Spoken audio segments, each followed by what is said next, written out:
as one people, one nation, one Malawi. Without looking at the colors, uyamachokera kuti amachokera kuti Amalawi kukhala mods. Those are the values that they stood for. Anafuna dziko limene mulibe katangale, free of corruption. Chifukwa dziko limene muli katangale zinthu sizimayenda. Ndiye malemu Dr. Saulos Klaus Chilima, malemu Ralph Kasambara anafuna a corrupt free society. Chachitatu anafuna dziko la Malawi limene lili economically transformed, losinthika.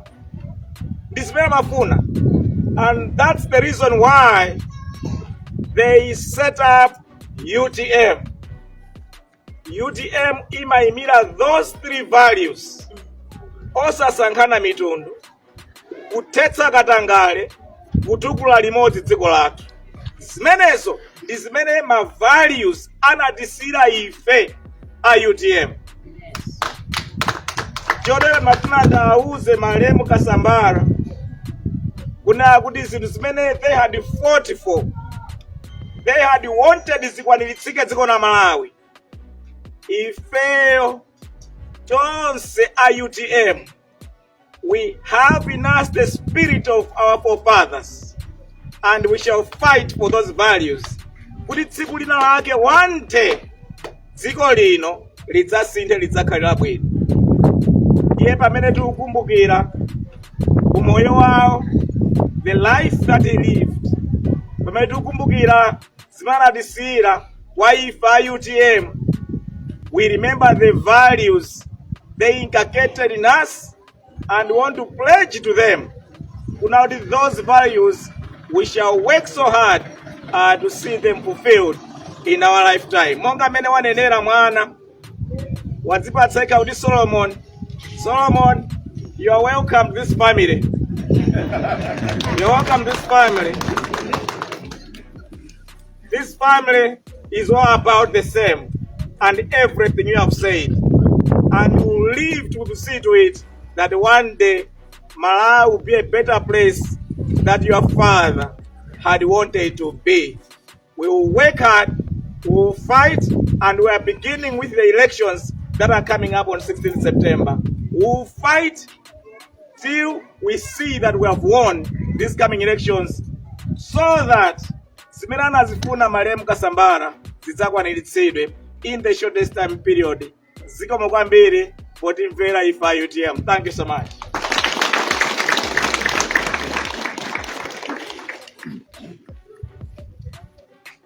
President, zikomo kwambiri kuti mwalipikitsa kwa Malawi ndi maukondweza kwa basi.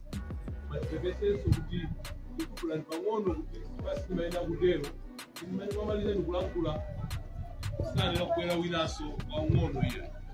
Kuti kulungire kuti pangubweranya manena amene Ralph Kasambara waphunzitsa Law Society tiwapemphe pambo kita kuti nawo abwere kupambana a president.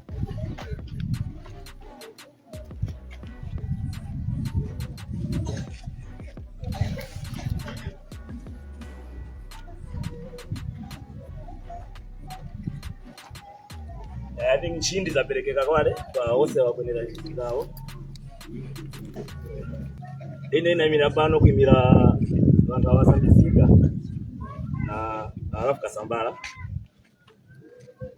Andi kwenera cha unimire pano kwa Kasambara wasambizika pano nanchomene anganiza Malamulo mwe wao.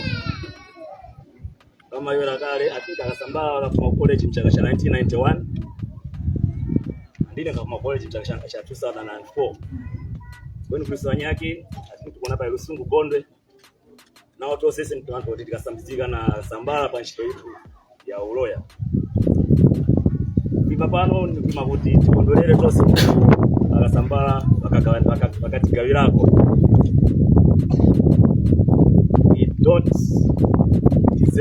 We didn't deserve to work with Ralph Kasambara. we feel honored. And I'm speaking here on behalf of all the people who worked with Ralph Kasambala. We feel honored to have been chosen to work with Ralph Kasambala. I'm saying to have been chosen because we didn't apply to work with Ralph Kasambala. Ralph Kasambala was headhunting people to work with him. It's because of perhaps the values which he had. And today we all are what we are because he mentored us. You ask the majority of lawyers in town, Aguzan, we have all wished to work with Ralph Kasambala because of what he was. He was a genius, as it has already been put. Working with Ralph Kasambala has changed our way of living. Because Ralph Kasambala was not just teaching us about law. Ralph Kasambala was teaching us about how to live in society with people. Today, we know too many people in society. Some of you who are here because of Ralph Kasambala.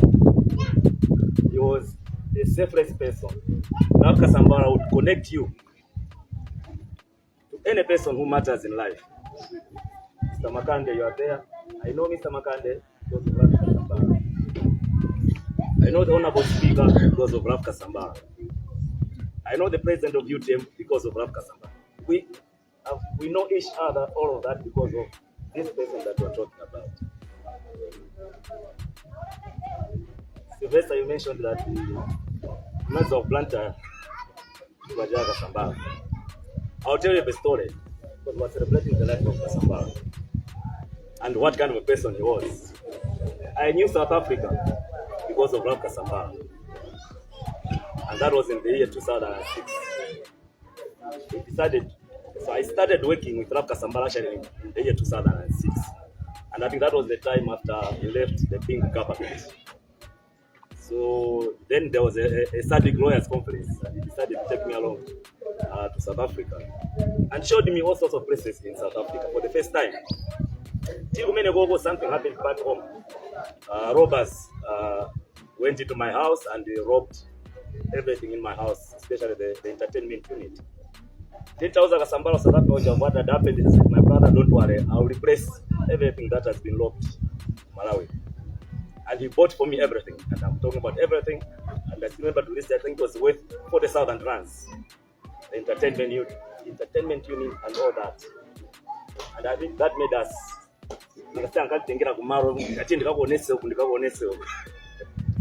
So I had to use that money to help me. But even when we came back, because we was Blantyre and we met Mark, I think she came to pick us from the airport.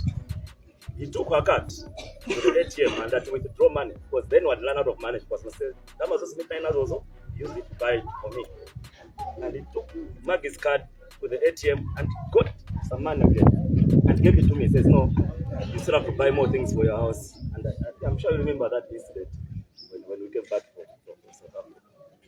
I'm saying all this just to relate to you that more than being just a workmate, he was also like a father to us. I left Ralph Kasambala in the year 2012, 2013, not 2014. Ralph Kasambala was jealous. I think you all know that. He had done so much for me the time I was working with him. But even when I was leaving him, I went to him and told him, no, I think it's time to say goodbye. We need to grow, and he loved growth. He didn't cling to you. If you want to grow, he would let you go out and grow. So when I was leaving him, he asked me, what do you want from me? So what do you want? Then he gave me, I was driving a car, a Mercedes-Benz. No, you can take the car. It's a company car, but go with it. Start up from there. Anything else? I didn't have the stuff. Okay? So you can take the secretary. Because I was working in the wrong office. He was based in Blantyre. So he says, the secretary you're working with, take her with you. Go and start fresh. I said, anything else? Yeah, but I need clients. I said, don't worry. Get your clients, the ones whom you are working with. I will not cling to them. If there's any file which you think, because of available sheet, take it and start your own new film. That to me, it really brought me down to think of somebody what you're leaving him that is able to give out to you, start a new life all together. And I'm saying all this, it's not just me. I'm with Olusegun Gondwe here. He too left Ralph Kasambala. We are both running our own law firms now. But he has a similar story to tell you about how Ralph was treating us. And when I'm saying that we are honored and we are being envied to have worked with him, we mean it, because he was the kind of a man that would always, we have not been waiting. When we're saying he was a genius, let's talk about his zero zake. But the matter of 1-0, we mean it. If you have experienced it, we were with him day in, day out. Ralph was a kind of a lawyer. If you don't know what to do, I think those of us known the Ramadi, there's a player known as Ronaldo. So they say, if you don't know what to do with the ball, just pass it to Ronaldo. Ronaldo will know what to do. That was Ralph. If you don't know what to do with your file, just pass it to Ralph. Ralph will find a solution to every legal problem that you have. Ralph will bring in the constitution, even when you got constitution up, I grow up a bunch. Ralph will bring it in, and you all know how many cases he won in court. The history is there. We are what we are today because of Ralph Kasambala. I was sharing this story with my friends. Also, I'm not going to share with Ralph Kasambala. I would like to share this with the family and with everybody who is here. It is our intention to make sure that the legacy of Ralph Kasambala continues. We're talking about his professional life, what he has made us to be. We have sat down, we have brainstormed, we are still brainstorming, we are prepared to put in anything we can put, make sure that we find a way that the professional legacy that Ralph Kasambala has left, not just in us, but in every person that went through him, continues, even beyond our lives as we speak. Like, you will hear from us, I think, more next time about what we're planning to do. But what we're putting out to the world is we shall make sure that the legacy of Ralph Kasambala continues. For today, let us celebrate his life. Thank you very much.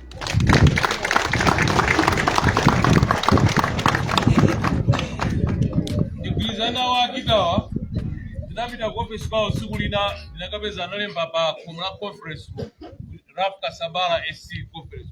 Tunazoti akupereka ndi ulemu oyenera kwa munthu amene wapangayo kukhala iwo. Komanso ndigwizanawo a president a UTM amene amanena zopanga register chipani cha UTM. Sanali munthu wamba. Lero ndikudabwa kuti a DPP yakukumbukira chifukwa kuti DPP izilembetsedwa analembetsa ndi Ralph Kasambala. Ndinena pano certificate ya DPP ili ndi makio kukumbukira zimene zisindikuziwe. Certificate ya DPP wasunga ndi makio akadzautropa tsiku linake mwina akayisakasaka. So anali munthu wa mbali zonse amadziwa chimene amachita munthu. Timalize pano zolankhula zinthu a speaker amene ali vice president wa chipani cha Malawi Congress Party nawonso apereke kukondwera pamoyo wa Kasambala wakhaina onthu ayambiri m'mambazo amene amalankhula a president Dr. Kabambe kuti nthawi akanali minister attorney general amagwira ntchito limodzi anthu wande amodzi a speaker nthawi yanu. Tikamaliza pamene kutipereka kutchalichi kuti amene ndi amene atipase direction yonse amene izipita kumanda tiyenda bwanji. Ulemu wanu Dr. Kabambe amene muli a president wa chipani cha UTM ndi onse amene achoka ku chipani cha UTM. Ulemu wanu akubanja Mike Kasambala ndi ana onse amene kwa ineyo ndiye mwali wanga. Ulemu wanu a bishop athu ndi onse amene mwachoka ku church, anzawo onse a Kasambala, amfumu komanso ko reverend Machia akubanja onse akabale akobeni kuli Professor Saga ndi onse oyenera kulandira maulemu.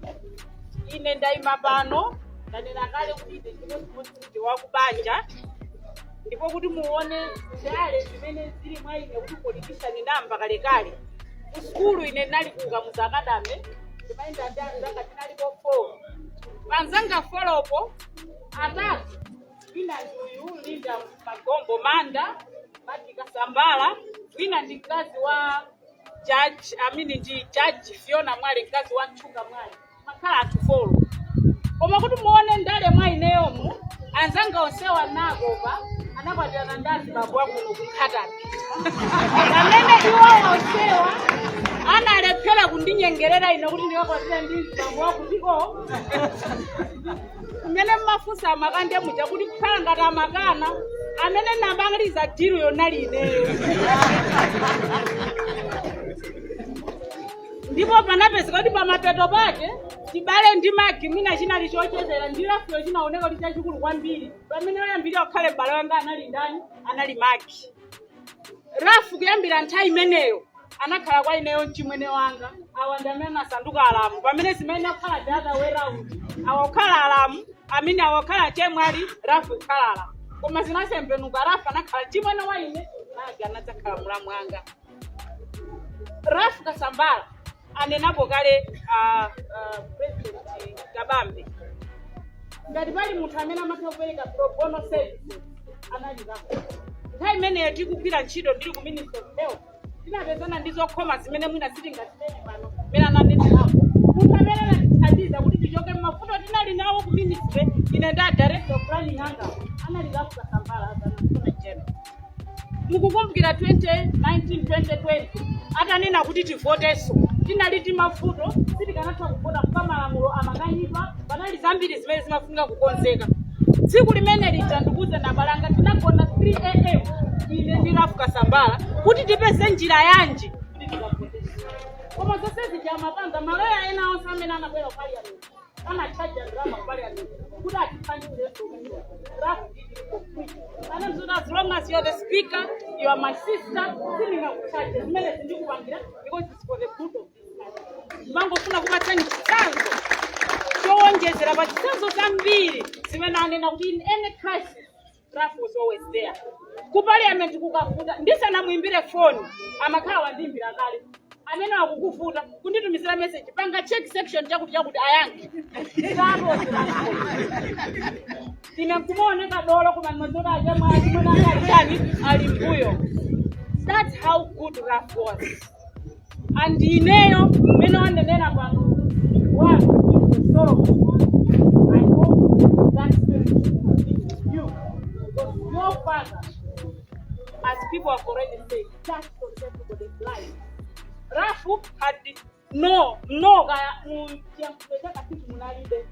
when you give him a problem, among also the he always had a solution. Whether muntu akupita kukafuta campaign and ifuta, Rafu always be there for the candidate, even if he was not the candidate himself. That's how good Rafu was. And for the kids, Bambama is a very big society. The Otiagale winner, I wouldn't know Solomon. I hope that and for the other brothers who might not want to be politicians, but your dad was everything, he was not just a politician. I hope you're going to look at his life, live like he was. For the rest of us, what we need to learn from somebody like Rafu Kasambala and Anena Bogale, it's his dedication to duty. He loved what he did. Samango banga chifoti ndikupanga ntchito, koma amapanga kuti he should be the best as a lawyer. Akamakuthandiza samakuthandiza kuti bola ndamuthandiza chifoti andilipira, amakuthandiza kaye mwina zolipirazo amakuza later. Anenapo apa wabona kika kuti anawathandiza ngozo kuti ukuchoka koma choka ndikatunduyu kuti amazoti if wapona does well at the end of the day he got the glory. I think we need to learn from his life. One, selflessness. He was able to help Azinzaki. He was able to help Winner Alliance. Amene amatuwa kutimika muthandiza. Sukuti amaembekezera chili chose kwa amene atithandiza. Hayi. Koma amadziona kuti uyunda muthandiza ndathandiza mbale wanga. Iye Rafu Kasambala kumene aliko ndikukhulupirira kuti chimene iye chingamkomere moyo mwake nchokuti ife titengerepo pa ife kuti zimene tikupanga we should always be the best. Ndipo tisapange kuti zingokhala za ife tokha. tipangenso kuti wina mawa apange benefit, tipangenso kuti wina mawa adzathe kunena lokoma. Ine chimene ndingapemphe kuti tikapitirize kuwapempherera ana watifamile kuti nawonso akamakhala photosafety kudandaula, koma anawa ndi mayi ndi amene mwina alusa ananena posubesa, tikapitirize kuwayika m'mapemphero. Komanso tikapitirize konso kuti ichi chisipinzo choti chikubwezereni mbuyo. That's what will drive you to do better than what you've done. Always aim higher. The legacy that your father has left is for you. May the soul of Honorable Ralph Kasambala continue resting in eternal peace. Thank you. Kwambiri program umene nanena muja andikwacha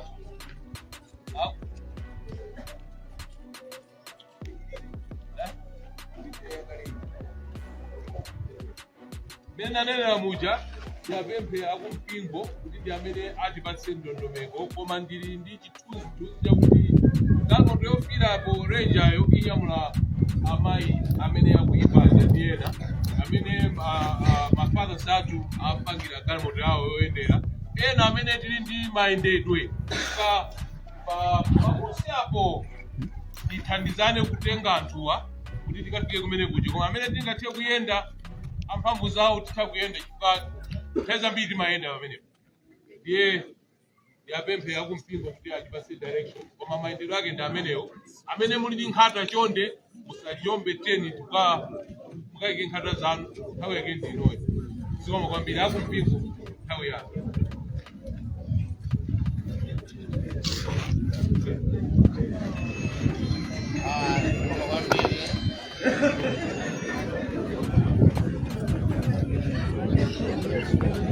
Ule moyamba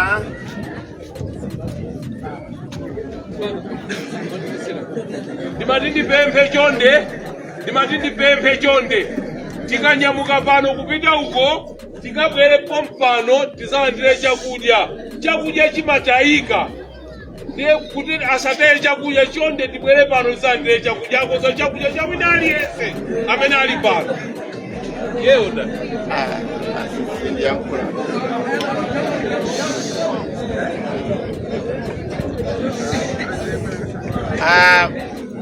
yaina niyo pachoko waka chakwamba tanka nchini kwa imwe aspika Dr. Kabambe a President Terani Metawo valisia wanyani mose ina chakwamba tanka ni mlongorani wa bambo na upano